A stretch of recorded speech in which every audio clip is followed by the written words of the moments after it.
ఉత్తరాంధ్ర ఇలవేలిపైన సింహాద్రి అప్పన్న గిరి ప్రదక్షిణ కార్యక్రమం సింహాచలం తొలి పావంచ గుడి వద్ద నుంచి అయితే కొబ్బరికాయలు కొట్టే భక్తులందరూ అయితే ప్రారంభిస్తున్నారు. మనం చూడొచ్చు మొత్తం అంతా ఈ తొలి పావంచ ఏదైతే ఉందో ఆ తొలి పావంచ వద్ద అయితే కొబ్బరికాయలు కొట్టి అయితే ప్రారంభిస్తున్నారు.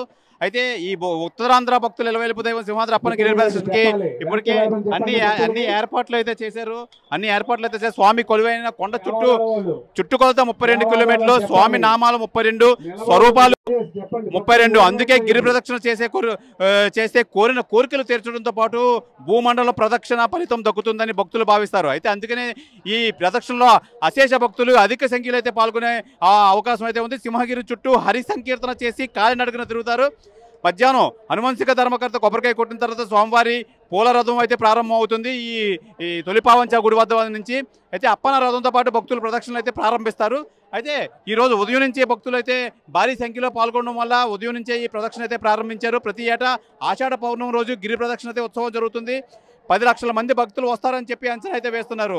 అలాగే ఇప్పుడు ఎక్కడెక్కడ వివిధ రాష్ట్రాలు వివిధ జిల్లాల నుంచి కూడా భారీ సంఖ్యలో ఇప్పటికే పాల్గొన్నారు భక్తులు. బస్సుల్లోంచి అయితే రాత్రే బయలుదేరి తెల్లారేసరికల్లా భక్తులంతా ఇక్కడ పాల్గొన్నారు. తాగునీటి ప్రసాదం వితరణ ఏర్పాట్లు అయితే చేశారు.